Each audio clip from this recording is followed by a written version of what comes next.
نحمده ونصلي ونسلم على رسوله الكريم اما بعد فاعوذ بالله من الشیطان الرجیم بسم اللہ الرحمن الرحیم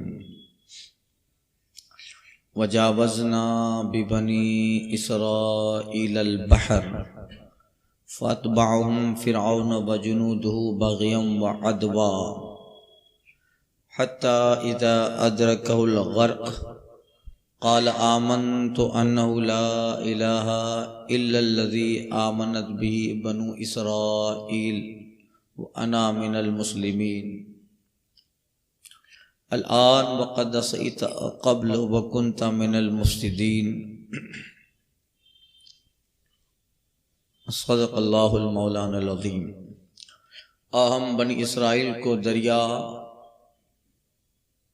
پار لے گئے تو فرعون اور اس کے لشکروں نے ان کا پیچھا کیا، سرکشی اور ظلم سے، یہاں تک کہ جب اسے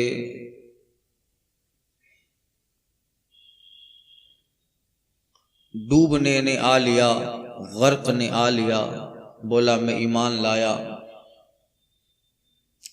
اس پر کہ کوئی سچا معبود نہیں سوا اس کے جس پر بنی اسرائیل ایمان لے آئے، اور میں مسلمان ہوں۔ الآن وقد عصیت قبل وکنت من المفسدین، اب اور پہلے سے نافرمان رہا اور تو فسادی تھا۔ فَالْيَوْمَ نُنَجِّكَ بِبَدَنِكَ لِتَكُونَ لِمَنْ خَلْفَكَ آیَةً، آج ہم تیری لاش کو اتاریں گے کہ تو اپنے پچھلوں کے لیے نشانی بن جائے، اور بے شک وَإِنَّ كَثِيرًا مِّنَ النَّاسِ عَنْ آیَاتِنَا لَغَافِلُونَ، بے شک بہت لوگ ہماری آیتوں سے غافل ہیں۔ گزشتہ درس میں ذکر یہ ہوا کس طرح حضرت موسیٰ علیہ نبینا علیہ الصلاۃ والتسلیم بنی اسرائیل کے درمیان رہ کر انہیں تبلیغ دین فرماتے رہے، اور جو مقابلے ہوئے جادوگروں کا ایمان لے آنا، کچھ فرعونی اور قبطی لوگ ایمان لے آئے۔ اب بنی اسرائیل کو مکمل طور پہ آزادی دینی ہے، اس لیے اس کے لیے ضروری ہے کہ زمین کو تبدیل کر دیا جائے، زمین بدل دی جائے، کیونکہ جس زمین پر غلامی کا رواج ہوتا ہے پھر اس زمین کا آنے والی نسلوں پہ اثر پڑتا ہے۔ اب اس آیت پاک میں فرعون کے غرق ہونے کا ذکر ہے اور بنی اسرائیل کے نجات پانے کا۔ وَجَاوَزْنَا بِبَنِي إِسْرَائِيلَ الْبَحْرَ، اور ہم نے بنی اسرائیل کو دریا پار لے گئے۔ یہ اللہ تعالیٰ کا فرمان ہے، ہم نے انہیں پار کیا۔ اسے جبریوں کا، معتزلہ کا رد ہو گیا۔ وہ کہتے ہیں کہ بندہ فعل کا خالق ہے، کسی کام کا خالق بندہ ہے۔ اہل سنت کا عقیدہ یہ ہے کہ رب ہی خالق فعل ہے۔ دیکھیے دریا پار بنی اسرائیل ہو رہے ہیں، مگر رب کہتا ہے وجاوزنا، ہم پار لے گئے۔ پتہ چلا کہ فعل کا خالق اللہ ہے۔ معتزلہ اور جبریوں کا جو عقیدہ ہے،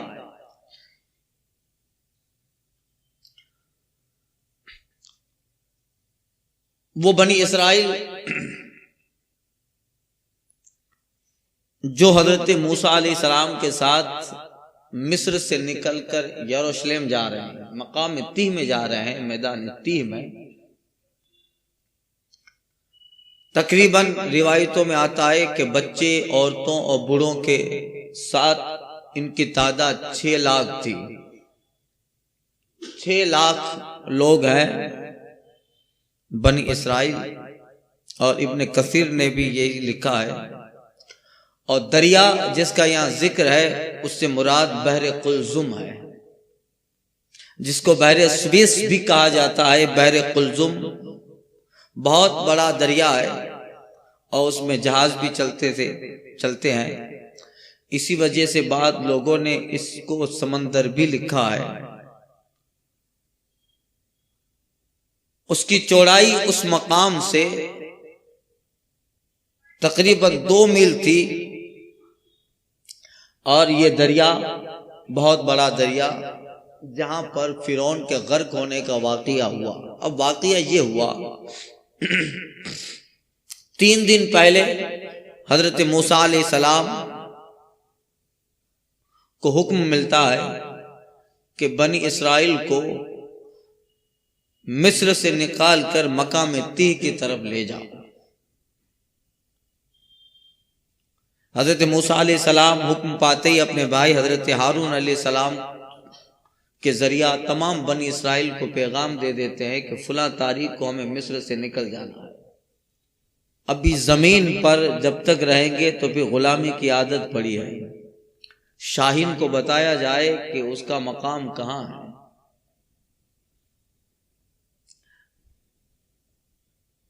سب لوگ تیاری کر لیے، چونکہ میں نے پہلے بتایا تھا قبطیوں کا علاقہ الگ تھا، بنی اسرائیل کا علاقہ الگ تھا، مگر ان میں کچھ رواداریاں تھیں، عورتوں کے تعلقات تھے۔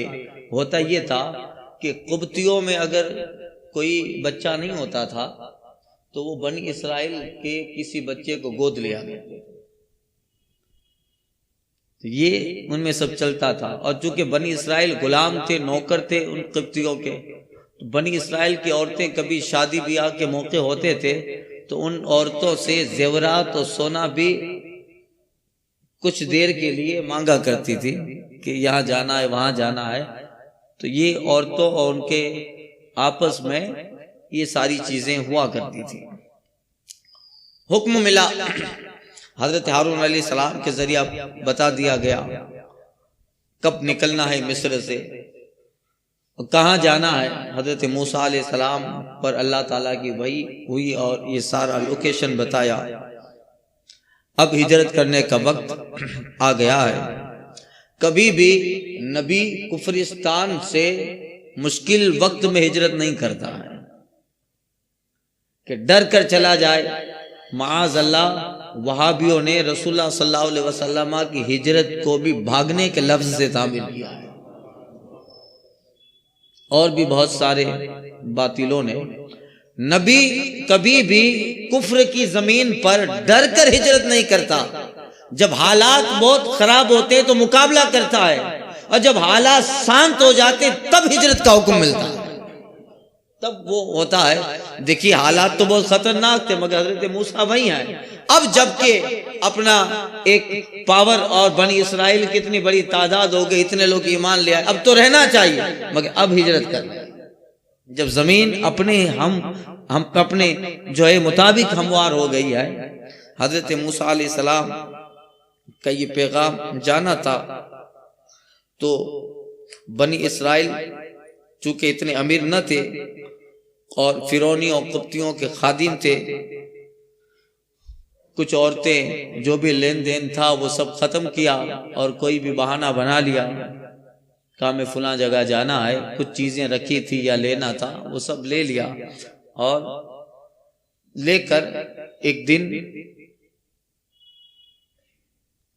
رات کے وقت میں حضرت موسیٰ علیہ السلام اور حضرت ہارون علیہ السلام کے ساتھ یہ بنی اسرائیل جن کی تعداد 6 لاکھ بتائی گئی ہے، وہ مصر نکل جاتے ہیں، مصر سے نکل جاتے ہیں۔ صبح ہوتی ہے تو آج دربار میں کوئی کام کے لیے نہیں آیا، چونکہ بنی اسرائیل کے بہت سارے لوگ فرعون کے دربار میں کام کرتے تھے، قبطیوں کے گھروں میں کام کرنے کے لیے خادمائیں تھی، نہیں آیا۔ فرعون کو پتا چلا کیا ہوا کہ حضرت موسیٰ سب کو لے گئے ہیں۔ حکم ملا، فرعون حکم دیتا ہے کہ فوراً سواریاں تیار کرو اور تعاقب کرو اور ان کی ہجرت مکمل نہیں ہونی چاہیے۔ خیر یہ پوری رات حضرت موسیٰ علیہ السلام کے ساتھ بنی اسرائیل چلتے رہے اور صبح بھی چلتے رہے۔ اب صبح جب فرعون کو پتہ چلے، تیاری ہوں، لوگوں کو جمع کریں تو تھوڑا وقت تو گزر جائے گا۔ جمع کیا لشکر اور فرعونیوں نے اور قبطیوں نے بنی اسرائیل کا پیچھا کیا۔ فَأَتْبَعَهُمْ جُنُودُهُمْ بَغْيًا وَعَدْوًا، رب کہتا ہے اور جو ہے اس کے لشکروں نے ان کا پیچھا کیا سرکشی اور ظلم سے، پیچھے ہوئے۔ یہ لوگ جاتے رہے یہاں تک کہ دوسرے دن ظہر کا وقت آیا تو ان لوگوں نے بنی اسرائیل کو پا لیا وقت ظہر، مگر سامنے بحر قلزم ہے اور اب اتنا دور ہے فرعون کہ یہ بنی اسرائیل اب اتنا آرام سے نکل جائیں گے۔ دریا تھا، حضرت موسیٰ علیہ السلام اور بنی اسرائیل جب دریا بیچ میں آ گیا تو اب ان کی عقل یہاں ٹھکانے لگی۔ قوم کے سردار آ کر کہتے ہیں کہ حضور کیا کریں، یہ اچھا موقع تھا کہ اب نبی کے پاس آئیں، کہیں اور جاتے خود سے مشورہ کرتے تو کچھ اور ہوتا۔ حضرت موسیٰ سے کہتے ہیں کیا کریں، آگے رستہ تو بند ہے، دریا ہے، اور اگر تاخیر ہوگی تو فرعون اپنے لشکروں سمیت پھر آ جائے گا، کیا کرے۔ حضرت موسیٰ علیہ السلام بارگاہ رب العالمین عرض کرتے ہیں، وحی آتی ہے، موسیٰ اپنا عصا سمندر پہ مارو، یہ دیوار کی طرح راستہ بنا دے گا۔ مگر ان میں اختلاف اتنا تھا کہ قبیلوں کے سردار تھے کہ بھائی اسی ہنی بھیگا نہیں ہونو۔ اس سچویشن میں بھی اختلاف تھا، پہلے پارے میں بتا چکا ہوں۔ قبیلوں کے سردار تھے، 12 قبیلے تھے اور 12 سردار تھے، کہا نہیں یہ جس راستے سے جائے گا ہم نہیں جائیں گے، پانجی نہیں بنے۔ تو حضرت موسیٰ علیہ السلام نے کہا ٹھیک ہے، تو تم سب قبیلے اپنے اپنے الگ لے لو۔ سب نے اپنے اپنے قبیلے الگ لے لیے، ایک سردار، ایک قبیلہ، ایک سردار، 12 قبیلے تھے۔ حضرت موسیٰ علیہ السلام نے پتھر جو یہ سمندر پہ عصا مارا تو سمندر کا پانی اونچا اڑتا ہے اور دیوار بن گئی اور 12 راستے سمندر میں نکل آتے ہیں۔ فن فجرت منہ 12 عینا، تو وہاں جو ہے کیا کہتے ہیں، قرآن میں اس کا ذکر ہے کہ اللہ تعالیٰ نے وہاں ان کے لیے پانی میں راستہ بنا دیا۔ حضرت موسیٰ علیہ السلام کہتے ہیں چلو، وہ لوگ پانی پہ ایسے چل رہے ہیں جیسے ہم سڑک پہ چلا کرتے ہیں۔ پار ہو گئے، سب پار ہوئے، اتنے میں پیچھے فرعون اور اس کا لشکر بھی آ چکا۔ فرعون بھی آگے بڑھ کر نظارہ دیکھ رہا تھا کہ یہ سب پار ہو گئے، اب ہم کیا کریں۔ ایک عجیب نظارہ تھا وہ، سڑکیں ابھی اسی طرح بنی تھی، آس پاس پہاڑوں کی شکل میں پانی کھڑا تھا۔ ایک ہیبت ناک نظارہ ہوگا نا بھائی کہ سمندر کا پانی دیوار بن گیا، کیسا نظارہ ہوگا۔ فرعون جیسے ہی آگے بڑھنے لگا، اس کا ایک خاص مسائل تھا کہ آگے مت بڑھنا، یہ جو ہو رہا ہے وہ معجزہ ہے، تیرا بس نہیں چلے گا۔ فرعون کہتا ہے ارے جب بنی اسرائیل کا پانی پہ حق ہے تو اس پر میرا بھی کچھ حق ہے۔ کہا نہیں بیوقوفی مت کر، سمجھ گیا کہ یہاں کچھ چلنے والا ہے نہیں۔ مگر اپنے خدائی کے بھرم کو رکھنے کے لیے تھوڑا آگے بڑھا۔ جیسے آگے بڑھا، ابن کثیر نے روایت کیا ہے، پانی کے قریب پہنچا تو اس کا بہاؤ، اس کا گہرا پن اور پانی کی دیواریں، وہ اتنا ہیبت ناک نظارہ تھا کہ رک گیا۔ مگر اب رکنا تو تھا نہیں، وقت اجل آ گیا ہے، ظلم کے اختتام کا وقت آ گیا ہے، بنی اسرائیل کی غلامی کے آزادی کا وقت ہے۔ اب رکنا تو ہے نا، یہ رک کے کرے گا بھی کیا، اب مصر میں رہے گا بھی کون۔ وہ ڈرا، رکا، حضرت جبریل علیہ السلام آ گئے۔ حضرت جبریل علیہ السلام ایک گھوڑے پہ سوار تھے، ایک گھوڑی پہ سوار تھے، گھوڑی پہ سوار تھے۔ اور فرعون اپنے گھوڑے پہ سوار تھا. حضرت موسیٰ حضرت جبریل علیہ السلام جیسے ہی وہاں سے گزرتے ہیں انسانی شکل میں، فرعون کے گھوڑے نے حضرت جبریل کی گھوڑی کو دیکھا، یہی روایت ہے. تو وہ بدک گئے اور وہ حضرت جبریل علیہ الصلوۃ والتسلیم جس گھوڑے پہ سوار ہیں اس کے تعاقب میں پیچھے وہ گھوڑی بھی گئی، جبکہ فرعون نے نہیں کہا تھا، نہ وہ چلانا چاہتا تھا، مگر وہ گھوڑی جناب جبریل کے گھوڑے کو دیکھ کے بدک گئی. اور پیچھے کئی لاکھ کا لشکر ہے فرعون کا، وہ سمجھا کہ ہمارا سردار گیا ہے، چلو ہم بھی جاتے ہیں. یہ جیسے پانی میں پہنچا اتنا بڑا ازدحام تھا کہ اس کے پیچھے سارا لشکر بھی دریا گیا. ابھی تک تو کچھ ہوا نہیں، فرعون بھی پانی پہ چل رہا تھا، اس کا لشکر بھی تھوڑی دیر کے لیے اپنے دل میں خیال کرتا ہے، لو جو بنی اسرائیل کر سکتے تھے وہ ہمارے لیے بھی ہو گیا. مگر جیسے ہی سارے لشکر اس دریا میں آ گئے، بحر قلزم میں آ گئے، اب اللہ تعالیٰ اس پانی کو حکم دیتا ہے کہ اپنی اصلی شکل و صورت پہ آ جائے. جیسے ہی اللہ تعالیٰ کا حکم ہوتا ہے پانی کا بہاؤ اس قدر بہہ جاتا ہے، اس قدر بہا کہ اتنے لاکھوں کی تعداد میں فرعونی تھے، کہاں ڈوب کے بہ گئے ان کا نام و نشان تک نہ رہا. سامنے کنارے پہ کھڑے رہ کر سارے بنی اسرائیل فرعون کو غرق دریا ہوتے دیکھ رہے ہیں.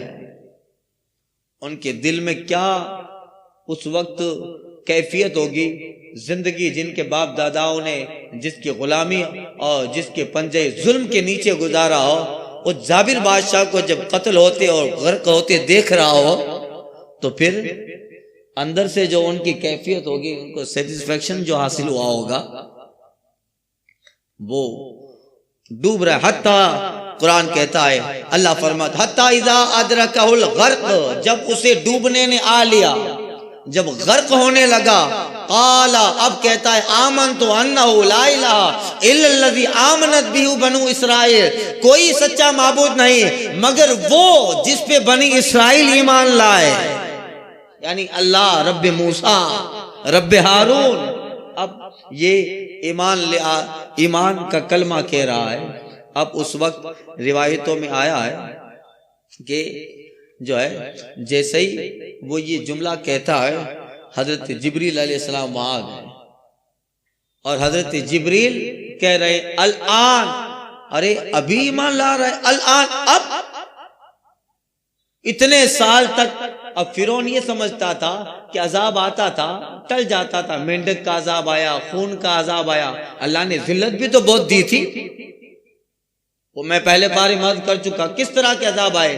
جوؤں کا عذاب آیا، طوفان آیا، آتا تھا، یہ توبہ کرتے تھے ختم ہو جاتا تھا، پھر سرکشی کرتے تھے پھر عذاب آتا تھا. خون کا عذاب آیا، وہ لوگ سالن پانی جو بھی پیتے فرعونی کے منہ میں جاتا تو خون بن جاتا. پھر کیا کرتے تھے معلوم ہے، اور وہی سالن بنو اسرائیل کھاتے تھے تو ایسا ہی رہتا تھا. تو لوگ کہتے تھے کہ اچھا بنی اسرائیل اپنے منہ میں پانی لیتا تھا اور اپنے منہ سے ان کے منہ میں پانی پھینکتا تھا. اتنی ذلت اور رسوائی کا سامنا کرنا پڑا. اب حضرت جبریل علیہ السلام فرماتے الآن، اب اتنا سب کچھ ہو جانے کے بعد وقت عصیت قبل، اور اس سے پہلے تو نافرمان رہا، اب ایمان لایا، وکنت من المفسدین، اور تو فسادیوں میں تھا. اب یہ جو پہلے جو عذاب آتے تھے وہ اصلاح کے لیے آیا کرتے تھے، اب سدھرے، کب سدھرے؟ تب سدھرے یا جب سدھرے. اب یہ عذاب توبہ کا نہیں ہے، سدھرنے کا نہیں ہے، یہ تو واقعی عذاب الہی ہے، یہ غرق ہونے کا ہے. اب زندگی کا چیپٹر ختم ہو گیا، آخری سطر باقی ہے، اب ختم ہو رہی ہے اور یہ سب فنش ہو رہا ہے. اب پورا چیپٹر فرعون کا ختم. اب وہ یہ سمجھا کہ ہمیشہ کہتے تھے کہ بس اب موسیٰ کے رب پہ ایمان لے آئے تو ختم ہو جاتا تھا سب. اب ایسا ہونے والا نہیں ہے. قد عصیت قبل، پہلے نافرمان رہا، وکنت من المفسدین، اور فسادیوں میں تھا. اب بنی اسرائیل سامنے یہ منظر دیکھ رہے ہیں، یہ منظر دیکھ رہے ہیں. فرعون کی لاش اس میں گم ہو گئی سمندر میں۔ بنی اسرائیل کہتے نہیں، بھروسہ نہیں، فرعون ہے، اتنے سال تک رہا، کئی مصیبتوں سے نکل آتا تھا۔ حضرت موسیٰ سے کہتے ہیں نہیں، جب تک لاش نہیں دیکھ لیں گے تب تک یقین نہیں کریں گے۔ جتنا بڑا ظالم ہوتا ہے نا، اس کی رسی بھی اللہ تعالیٰ اتنی لمبی بناتا ہے۔ اچھے لوگ جلدی چلے جاتے ہیں، اللہ تعالیٰ جن بندوں سے محبت کرتا ہے صالحین ہوتے ہیں۔ حدیث پاک میں آیا ہے نا، اللہ تعالیٰ اپنے نیک بندوں کو دنیا سے ایسے بچاتا ہے جیسے تم اپنے بخار والے کو ٹھنڈے پانی سے بچاتے ہو، تاکہ یہ زیادہ ملوث نہ ہو، رب کی عبادت کرے۔ اور اللہ ان صالحین کو مختصر سی حیات دیتا ہے تاکہ یہ جلد پاک ہو کر پاک رب کی بارگاہ میں چلے جائیں۔ اور ظالمین کو لمبی عمر اس لیے ملتی ہے کہ اللہ تعالیٰ مہلت دیتا ہے کہ آج کل پرسوں کب، جب بھی سدھرے۔ دروازہ اللہ تعالیٰ، ہمارے یہاں بھی بولتے ہیں نا بھائی، ظلم کا گڑھا بہت دیر سے بھرتا ہے، کہاوت ہے گجراتی میں بھی، ہر جگہ ہر زبان میں یہ کہاوت ہے۔ مگر ظلم ہے، بڑھتا ہے، مٹ جاتا ہے، خون ہے، بہتا ہے، جم جاتا ہے۔ اب دست قاتل پہ جمے یا کف خنجر پہ جمے، وہ دبے پھر صدیوں تک رہتے ہیں۔ نظامی صاحب کہتے تھے ہاتھوں میں لے کے دامن، یہ کہہ رہا تھا قاتل، ہاتھوں میں لے کے دامن یہ کہہ رہا تھا قاتل، کب تک دھویا کروں لالی نہیں جاتی۔ دیکھیے اس کی قتل کی لالی آج تک گھوم رہی ہے، آج تک فرعون کا نام قاتلوں کے فہرست میں سر فہرست ہے ابھی تک۔ اور یہ اللہ نے عبرت بنایا ہے۔ بنی اسرائیل کہتے ہیں اے موسیٰ ہم دیکھ لیں فرعون کو، دوسرے جو درباری تھے ان کو ڈبانا مقصد تھا، عذاب تھا، آ گیا، وہ کہاں بہ کے چلے گئے رب جانے۔ مگر کچھ دیر کے بعد بنی اسرائیل نے دیکھا کہ بحر قلزم کے کنارے فرعون کی لاش پڑی ہوئی ہے۔ بے یارو مددگار، اس کی لاش پڑی ہے۔ بنی اسرائیل نے جانچ کیا، دیکھا، ٹٹولا، کہاں، ناؤ ہی از ڈیڈ، اب ختم ہو گیا، فنش ہو گیا۔ اب مطمئن ہوئے، اتنا سالوں تک حکومت کرنے والا ظالم بادشاہ اب چلا گیا۔ اب یہ مقام تی کی طرف بڑھے، اور پاس میں ایک آبادی والے تھے، آبادی والوں نے فرعون کی لاش کو اٹھایا، ادھر ادھر ٹٹولا۔ پھر کیا ہوا؟ یعنی بعض روایتوں میں آتا ہے کہ انہوں نے بھی پھر اسی بحر قلزم میں ڈال دیا۔ اب دیکھیے انجیل کا ذکر پڑھیے، بائبل کو پڑھیے۔ آج جو قرآن پر اعتراض کرتے ہیں، انجیل میں اللہ تعالیٰ نے اس کا ذکر فرمایا ہے فرعون کا۔ بائبل کے اندر باب و خروج ہے، اس میں اللہ تعالیٰ نے اس کا ذکر فرمایا ہے۔ مگر کسی بھی بائبل کے حصے میں جس کو آج یہ مان رہے ہیں، اس بائبل کے حصے میں یہ نہیں لکھا ہے کہ اللہ تعالیٰ فرعون کی لاش کو ایک زمانے تک سلامت رکھے گا۔ بلکہ آج نئی جدید بائبل یہ لوگ بنا رہے ہیں، برمباس کی بائبل، یوحنا کی بائبل، یوحنا کی بائبل، مقیاس کی بائبل، یہ سب بائبلز کے حصے کر دیے ہیں انہوں نے۔ ان میں بھی آج جو یہ نئے عیسائی ہیں وہ سب قرآن سے اچھی باتیں چرا چرا کے اس میں جمع کر رہے ہیں، قرآن سے چرا چرا کر اس میں جمع کر رہے ہیں۔ کسی میں نہیں لکھا اللہ اللہ۔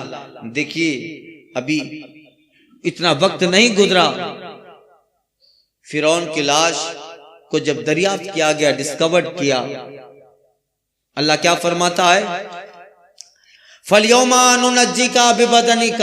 اب ایمان لا رہا ہے، اب کلمہ پڑھتا ہے، اب وقت غرق کا ہے، وقت عذاب الہی کا ہے۔ رب کہتا ہے فَالْيَوْمَ، تو آج ہم تیری لاش کو اتار دیں گے، سمندر سے اتار دیں گے، بِبَدَنِكَ، آج تیرے جسم کو، تیری لاش کو ہم نجات دیں گے، اتار دیں گے، لِتَكُونَ لِمَنْ خَلْفَكَ آیا، تاکہ تیری لاش تیرے پچھلوں کے لیے نشانی بنی رہے۔ لوگ سمجھیں، اتہاس پڑھیں، قانون پڑھیں، ضابطوں کا مطالعہ کریں اور تیرے دور کو پڑھیں کہ ظالم اس زمین پر ایک ایسا آیا تھا جس نے ظلم کے سارے دروازے کھول کے رکھ دیے، مگر اللہ نے جب عذاب میں مبتلا کیا قیامت تک اس کے جسم کو نشانی عبرت بنا کے رکھ دیا۔ آج بھی مصر کے میوزیم میں اس کی ممی پڑی ہوئی، ممی انگریزی ورڈ ہے لاش، اس کی لاش آج بھی مصر کے میوزیم میں ہے۔ لوگ جاتے ہیں، دیکھتے ہیں، اس کا قد و قامت دیکھو، اس کا چہرہ مہرہ دیکھو، جیسا احادیث میں ذکر ملتا ہے وہ سب اس پہ فٹ ہوتا ہے۔ اللہ تعالیٰ نے باقی رکھا، اور یہ واقعات کیوں ہیں؟ اللہ تعالیٰ اگلے قوموں کے جو واقعات بتاتا ہے، بیان کرتا ہے، اس لیے بیان کرتا ہے۔ قرآن میں کہتا ہے لَقَدْ كَانَ فِي قَصَصِهِمْ عِبْرَةٌ لِأُولِي الْأَلْبَابِ، رب کہتا ہے ان کے قصوں میں عقل مندوں کے لیے نشانیاں، اہل عقل کے لیے نشانیاں ہیں۔ غور و فکر کرو، ہم نے ظلم کا کتنا انجام خطرناک کیا۔ بھلے زمین پہ نمرود جیسا 1000 سال حکومت کرے، فرعون جیسا ظالم ہو، مگر انجام ان کا یہی خطرناک ہوا کرتا ہے۔ فَالْيَوْمَ نُنَجِّكَ بِبَدَنِكَ، اور آج ہم تیری لاش کو اتاریں گے، لِتَكُونَ لِمَنْ خَلْفَكَ آیَةً، تاکہ اپنے پچھلوں کے لیے نشانی بنی رہے۔ آج سب کے لیے نشانے عبرت بن گئی۔ وَإِنَّا كَثِيرًا مِّنَ النَّاسِ عَنْ آيَاتِنَا لَغَافِلُونَ، اور بے شک بہت لوگ ہماری آیتوں سے غافل ہیں۔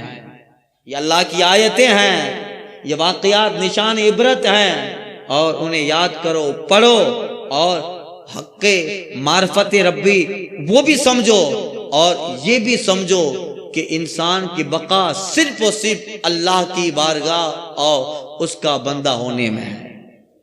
اس کے علاوہ سب لغ ہے، اس کے علاوہ صرف دھوکہ ہے، اس کے علاوہ چند دیر کا فریب ہے۔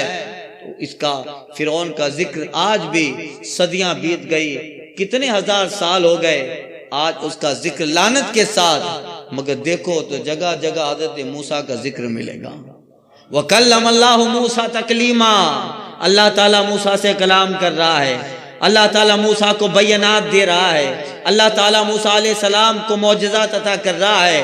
جگہ جگہ حضرت موسیٰ کا ذکر بھلائی کے ساتھ، بینات کے ساتھ، معجزات کے ساتھ اللہ نے نبی مرسل بنایا، یعنی نیکوں کا ذکر سدا بہار ہے، اور ظالمین کا انجام عبرت بھی ہے ان کے لیے بھی اور آنے والے لوگوں کے لیے بھی۔ آگے یہی مضمون انشاءاللہ تعالی اور کچھ آیتوں میں جاری رہے گا، آئندہ کے درس میں تفسیر کرتا ہوں۔ یہ لوگ پھر یہاں سے نکل کر مقام تیہ میں گئے، اور مقام تیہ میں بھی کچھ واقعات پیش آتے ہیں، اور وہیں حضرت موسیٰ علیہ السلام کا وصال بھی ہوتا ہے۔ مقام تیہ میں حضرت موسیٰ علیہ السلام کا وصال وہیں پہ ہوا۔ اس کے واقعات سورہ بقرہ میں ہو چکے، مگر سرِ دست چلتے چلتے چند باتیں اس حوالے سے بھی کرتا گزروں گا۔ آئندہ کے درس میں الفاتحہ۔